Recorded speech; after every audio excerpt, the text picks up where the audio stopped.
Hello, everyone, and welcome to episode 52 of the Citrix Session podcast. I'm your host, Andy Whiteside. I can't believe we're at 52. I think I probably talk about that every time we get on here, Bill.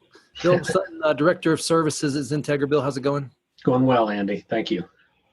And we also have with us our new guest host, which is Ben Rogers, who's the local sales engineer for Citrix. Ben, how's it going? Good. I'm doing well, Andy. Glad to be here today. Seems like you were on vacation last week. I think you had a day with your son. I think he was turning 10 or something, right? That is correct. I will admit that I went to Walt Disney World last week for my 10-year-old's birthday. Had a wonderful time. Probably will never, ever get to experience the park like that again. They're running at about 35% capacity. So the longest I had to wait in line for a ride was Avatar. But I don't know if you've been to that attraction, but the scenery getting into the ride's just as cool as the ride is. So it was no big deal. And we actually turned around and rode it twice. You know, I'm going to tell my wife this when I get home. She's very much not wanting to go places and do things. But when the words Disney World comes up, she starts to think differently all of a sudden. The idea of going there and not dealing with the crowds sounds amazing. It was, they're doing everything they can to do the COVID prevention. You know, they do ask that you wear your mask the whole time that you're in the park and on their properties, which I respect, whatever we need to do to curb the build here. But it was a great experience for my family. I have had a few people look at me like I'm, going into the war zone, but it is what it is. We made the decision to do it as a family, had a great time, no regrets, and now back and ready to get back to business. So, Ben, you guys live in the Charlotte, North Carolina area. Did you drive or did you fly? No, we drove. And the reason we drove is, for me, by the time you look at going to the airport, going through the security, getting on the plane, getting off the plane, getting your luggage, renting a car, it's just as fast for me to get in my car and drive down there. And then we ended up staying at a Disney resort, and that gave us the ability to drive to all the parks. So I didn't have to rely on the bus transportation system. So it was a lot faster for us to get in and out of the parks and where we wanted to go. And so I will always drive there from now on, and I will always drive to the parks. But really, I think this is a unique time to go to the park because, again, 35% capacity. Just think about that. Yeah, we're going in December. We're doing a family trip down to Florida. That might be a stop on the way. We'll see. Yeah, if you haven't been to Avatar or to the Star Wars, it's incredible. I mean, from a technology perspective of what they're doing, it's just unreal. Not going to give any spoiler alerts, but highly recommend Avatar ride and highly recommend the Star Wars stuff, man. They have really outdone themselves. Yeah, let's check it out. Well, guys, we had planned today to work with Kevin Nardone on part 2 of his Azure series, and Kevin had an emergency customer call, so he couldn't join us. So we jumped out and just found a blog that we wanted to cover, a little impromptu, this group. And it's that time of year when people start, I wouldn't say trying to find stuff to do, but they really just kind of want to get through the end of the year and not break anything, either that or they got major projects they're trying to get done. But one of the things we came up with was talking about the new cloud health assessment tool that Citrix has, Cloud Health Check. And a guy named Nitin Mehta, I think was how you would say it. He wrote a blog the other day called Self-Service Troubleshooting with Cloud Health Check. And we thought we would just jump out and cover that for our listeners and give you a nice short, sweet podcast and make sure you are aware of this tool. I tried to bring in our sales engineer, Randy Price at XenTegra. We do a health assessment of a Citrix customer almost every day. These are our free micro assessments, and we keep Randy tied up, sometimes more than one a day. And he uses this tool some, as well as his own knowledge of Citrix-related technologies and products and all the things that go along with it. But certainly an opportunity here to do your own. Ben, you immediately jumped in. We started talking about this as this being a valuable tool in your previous life as a IT director with Citrix admins working under you, right? That is correct. And, specifically for me, you were talking about, the time of year it is. When you get to the end of the year, I would have to do risk assessments. And, risk assessments, you're basically peeling back the onion of your department, and you're looking at every single facet and going, is it risk secured? Or risk Is it a risk problem? I think this tool would have done me a lot of good because I could have run this against the Citrix environment, made sure the Citrix environment was healthy. If it wasn't, this tool is going to identify, what the issues are and how to go correct those issues. So not only is it going to find the issue for you, but it's going to give you some hints of how you can go out there and remedy it. But for me, this would have been great because I could have used these reports as part of my risk assessment and prove to the organization that, we're running a healthy environment. We're at the latest and greatest builds. If we're not, these are the reasons that we're not. And this thing's not only doing, VDAs, it's doing storefront, profile management. So it can, hit a lot of places where you could do a good check and give information back to the organization that assures them that it's healthy, it's secure, it's where it needs to be, and mitigating risk as much as humanly and machine possible. And if Citrix is going to make this a free tool that's delivered on demand as a service, it's almost shame on you if you don't run this tool once a year just to see what you get, right? I would think quarterly. Yeah, quarterly. There's some things in. Go ahead, Ben. There's some things in this document where it talks about how you can automate this with the commandlets. And so, I couldn't see a reason why you couldn't have a running task on this server that would go out and check these things quarterly and put these logs back in. So it looks like you could automate this thing pretty easily if you gave it, a good hour or so with it.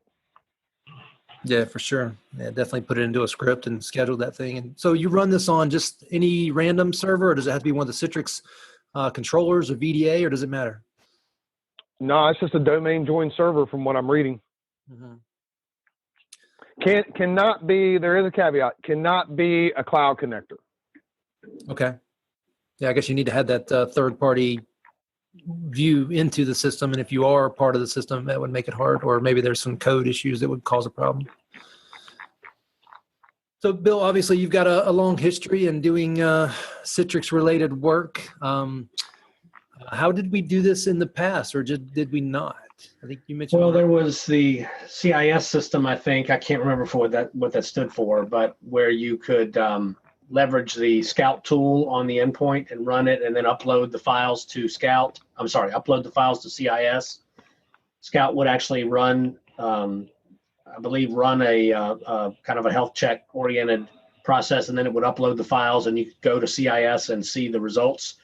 It would tell you things like, your hot fixes aren't up to date, or you need these Windows patches.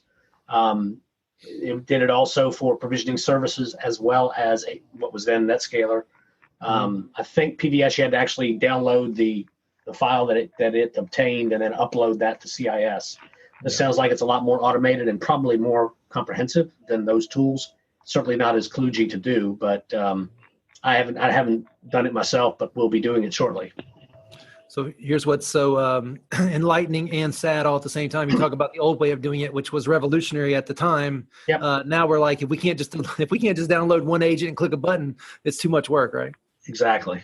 Yeah.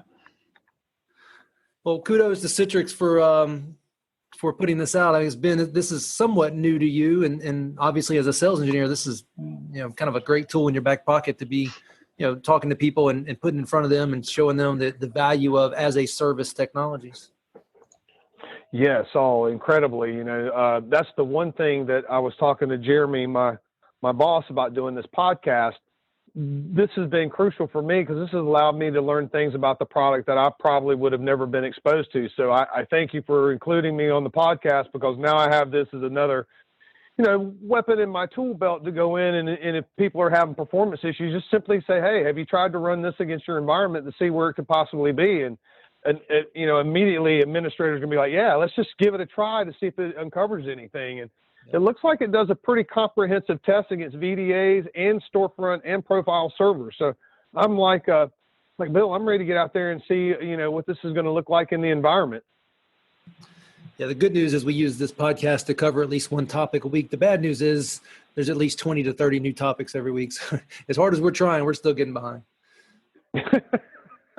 There's always a book to read on the shelf, man. Oh, always. Yeah, I don't know, I'm going to take a quick detour here, but last night they did a special on Alex Trebek, and they showed his library. I mean, literally a library. He had the Dewey Decimal System and everything going on inside there, and I was like, wow, I've seen a shelf or a whole bookcase. This guy had a library, and so that was impressive to me that, he actually was someone who I guess he had a large part to do with actually putting together the questions and the topics and things. That was pretty impressive. Knowledge is power, man. Yeah, for sure. Yeah, and you know what? He talked about something, and I'll one other quick aside here. He talked about the fact that you really should be learning about things outside of your work world and your personal life. Things that have nothing to do with you are going to enlighten you to things you didn't know, which is extremely true. Hey, guys, Bill, I would like to hear your comment on that. Comment on what? What he just said about Alex saying, you should get outside your realm. For me personally, doing this for 25 years, I could understand where he would have that viewpoint because he's having to, gain a vast knowledge of many subjects for his career. So he has the ability to do that.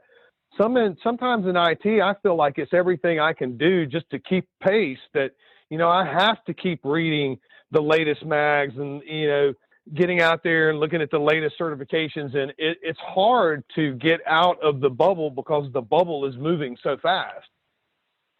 Yeah, that's true. I've tried to, I stay in the bubble, but I also read books about, general management concepts, leadership, things like that help round out what I do. And I read, other books, novels and things like that, just for pleasure. But I think we obviously have to stay current, but the more we get outside of that, it makes us, I think, a better or more well-rounded individual, looks at things from different angles and understands other perspectives. It certainly can't hurt, but it is a challenge to fit it into the limited amount of time that we have.